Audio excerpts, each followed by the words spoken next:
Hello dear student, part 2 immune system जो कि हमारा रहा था। इससे पहले हमने डिस्कस किया था इम्यून सिस्टम के इम्यून सिस्टम का जो फर्स्ट पार्ट है जो कि इन्नेट इम्यून सिस्टम है, जो कि बर्थ से पहले ही मौजूद होता है, बाय बर्थ होता है। आफ्टर बर्थ जो एडेप्टिव या एक्वायर्ड इम्यून सिस्टम है वो स्पेसिफिक इन नेचर होता है, उसको हम नेक्स्ट लेक्चर में डिस्कस करेंगे। इससे पहले हमने first line of the defence जो कि इनेटिव इम्यून सिस्टम का था, उस पर हमने डिस्कस किया था। अगर microbes first line of defence को क्रॉस करके अगर बॉडी के अंदर आ जाते हैं तो जो second line of the defence है वो एक्शन में आएगा। और second line of the defence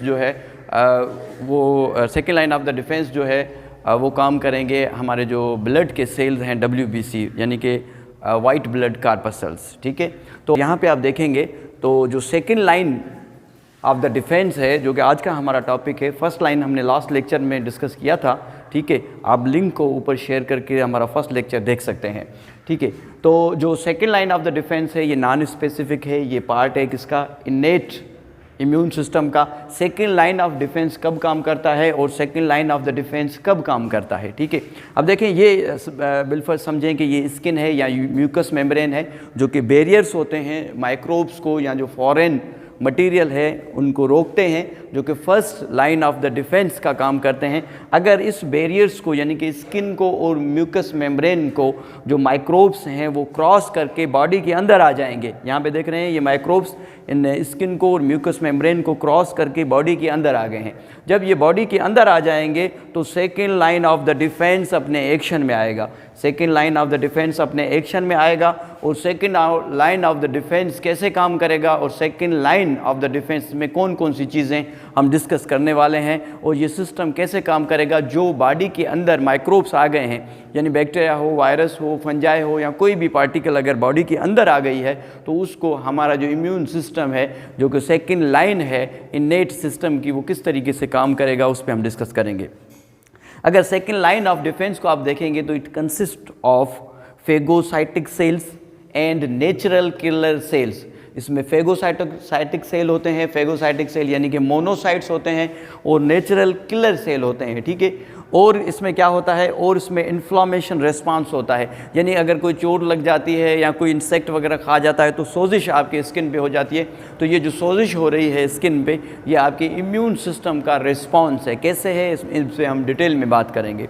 जो थर्ड है वो है फीवर, जिसको पायरेक्सिया कहते हैं। जो बुखार आता है वो भी इम्यून सिस्टम का रिस्पॉन्स है। कैसे बुखार आता है, क्यों आता है, अगर बुखार जो है इम्यून सिस्टम कैसे बुखार को एक्टिवेट करता है, इसके बारे में भी हम डिस्कस करेंगे। ये तो मेन 3 चीज़ें हैं। उसके अलावा और भी मुख्तलिफ़ किस्म की प्रोटीन जो कि इन एडिशन अगर बात करेंगे तो जो second line of the defence है इसमें मुख्तलिफ़ किस्म की प्रोटीन जो है रिलीज़ होती है, और वो प्रोटीन जो है क्या काम करती है इसके बारे में भी हम डिस्कस करेंगे। जैसे इंटरल्यूकिन 1 प्रोटीन है, जैसे जो है इंटरफ्यूरॉन प्रोटीन है, lysozyme enzyme in the form of protein है, ये भी second line of the defence में आ जाते हैं। ठीक है, तो अगर हम बात करेंगे killing cells of the blood के अंदर किलिंग सेल्स कौन से होते हैं। ब्लड के अंदर जो WBC होते हैं वो किलिंग सेल्स होते हैं, वो हमारा डिफेंस सिस्टम बनाते हैं। वो जो फॉरेन चीज़ बॉडी के अंदर आ जाती है उनको किल करके भगा देते हैं। ठीक है, तो किलिंग सेल्स WBC होते हैं, और WBC में हम बात करने वाले हैं फेगोसाइट्स की। फेगोसाइट्स बनता किससे है, मोनोसाइट से बनता है। मोनोसाइट्स जो मोनोसाइट्स कन्वर्ट होते हैं फेगोसाइट्स में कैसे, एक साइकिल के ज़रिए मैं आपको समझाऊंगा फिगर के ज़रिए।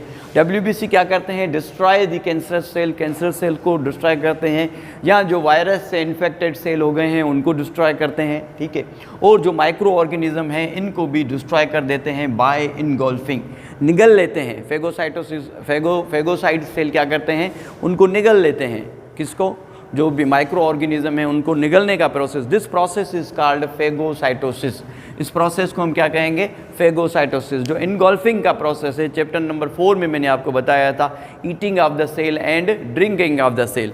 Drinking of the cell pinocytosis कहेंगे, और ईटिंग ऑफ द सेल को हम क्या कहेंगे, फेगोसाइटोसिस। क्या कहेंगे बेटा, फेगोसाइटोसिस कहेंगे। ठीक है, सबसे पहले हम मैक्रोफेजेस को देख लेते हैं। मैक्रोफेजेस मैक्रोफेजेस कैसे बनते हैं, मैक्रोफेजेस जो कि बैक्टीरिया को या जो माइक्रोब्स हैं उसको ईट करते हैं, कैसे करते हैं, इनके बारे में हम बात करेंगे।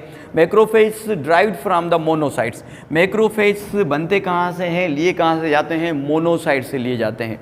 इससे पहले वाले लेक्चर में हमने WBC की बात की थी। WBC की जो 5 अक़साम हैं उनमें से 4 अक़साम डिफेंस सेकेंड लाइन डिफेंस में काम करती है, और जो 5th है लिम्फोसाइट्स हम जो 3rd line of the defence होगा उसमें मैं आपको बताऊंगा कि लिम्फोसाइट्स कैसे 3rd line of the defence में काम करते हैं। ठीक है, तो जो मैक्रोफेज हैं वो ड्राइव कहाँ से होते हैं, कहाँ से बनते हैं, मोनोसाइट से बनते हैं। कहाँ से बनते हैं, मोनोसाइट से बनते हैं। ठीक है, और ये जो सेल है कहाँ पे बनते हैं, बोन मैरो में बनते हैं। बोन मैरो आपको पता है हड्डियों के अंदर होता है बोन मैरो। ठीक है, तो ये बनते कहाँ पे हैं, बोन मैरो में बनते हैं। ठीक है, बोन मैरो पे बनने के बाद ये पेट्रोलिंग का काम करते हैं, ये घूमते रहते हैं बॉडी में। ठीक है, और वहाँ से ट्रांसफ़र होके ये कहाँ पे आते हैं, जहाँ पे ज़रूरत होती है। इट मीन्स कि जहाँ पे इन्फेक्शन होगा बॉडी में, किसी जगह पे भी अगर बैक्टीरिया आ जाएगा या जिसको हम माइक्रोब्स कह रहे हैं, कोई भी फंजाई हो, बैक्टीरिया, वायरस, तो ये घूम फिर के बोन मैरो से निकल के कहाँ पे आ जाएंगे, उसी जगह पे पहुँच जाएंगे,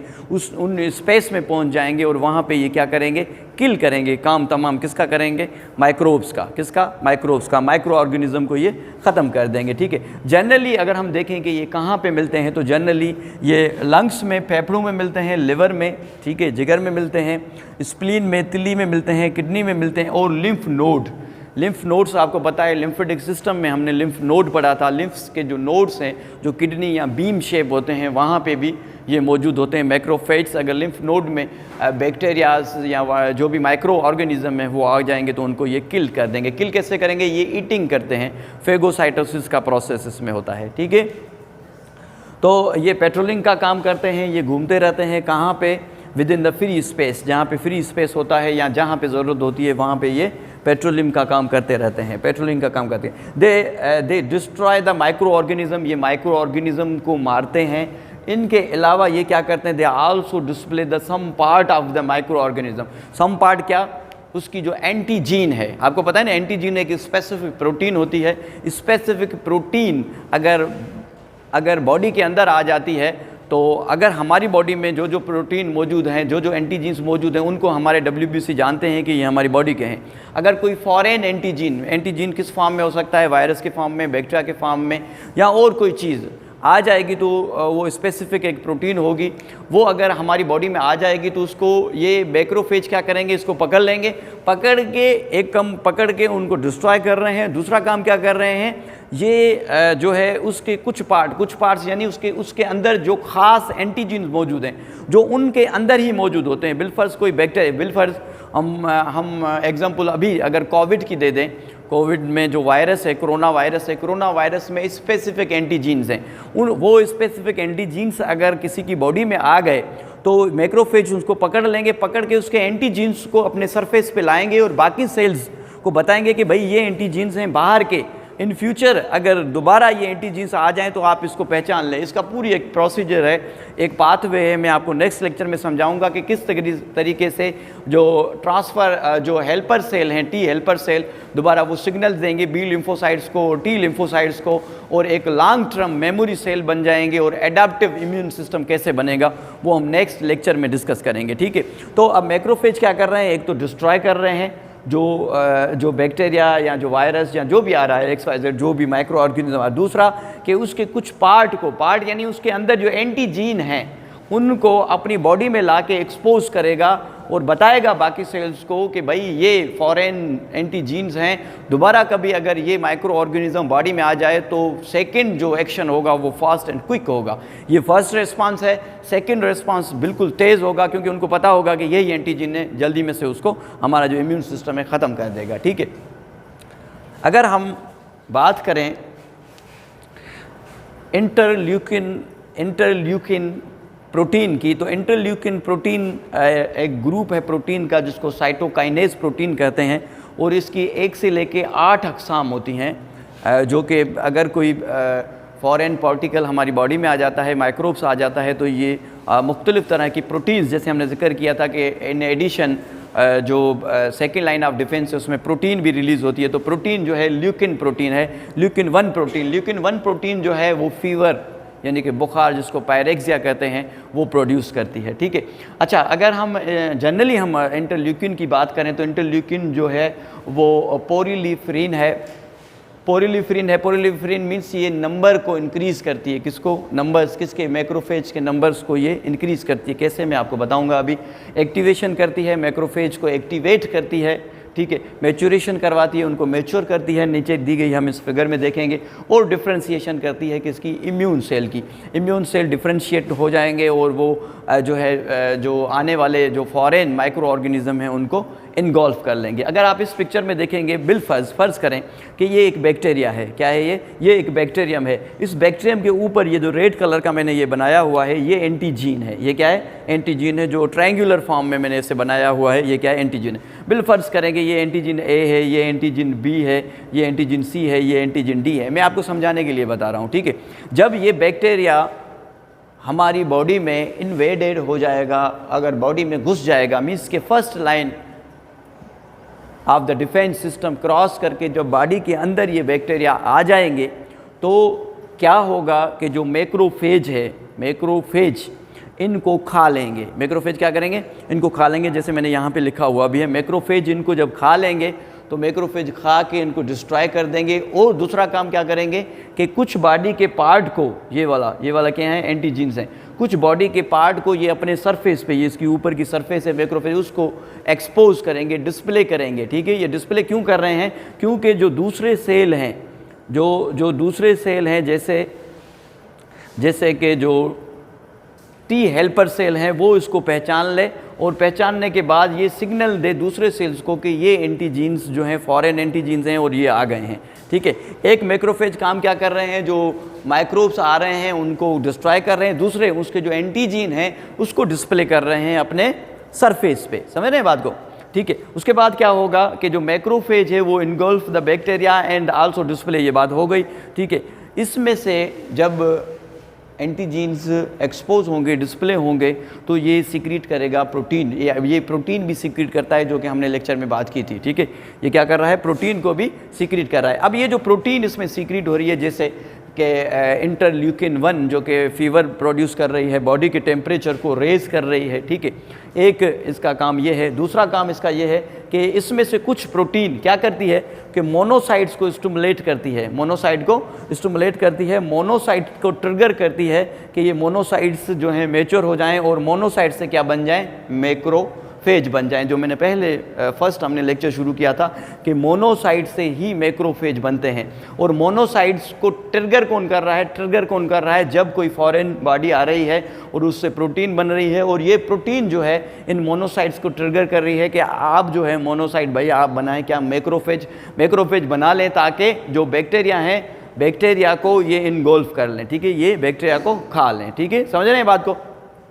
दूसरी बात ये कि ये जो इसने एंटीजीन को एक्सपोज किया है, some part of the body को एक्सपोज किया है, तो ये जो है नेक्स्ट जो आने वाले फ्यूचर में इम्यून सिस्टम है उसको बनाएगा, फ्यूचर में इम्यून सिस्टम को बनाएगा। और जो फ्यूचर में बनने वाला इम्यून सिस्टम होगा, जो एडॉप्टिव इम्यून सिस्टम होगा, वो स्पेसिफिक इन एक्शन होगा। देखिए स्पेसिफिक एक्शन कैसे होगा, क्योंकि ये जो एंटीजीन ए बी सी डी एंटीजीन है ये इसी बैक्टीरिया में होंगे और किसी बैक्टीरिया में नहीं होंगे। दोबारा अगर सेकेंड टाइम ये बैक्टीरिया इस पे अटैक करेगा, इस बंदे पे, क्योंकि इसने रीड किया हुआ है, इसने लर्न किया हुआ है, इसको लर्निंग जो है इसने लर्न किया हुआ है कि यही एंटीजीन है जो पहले भी आए थे, ठीक है। ये मेमोरी हो जाएंगे, जो हम नेक्स्ट में पढ़ेंगे।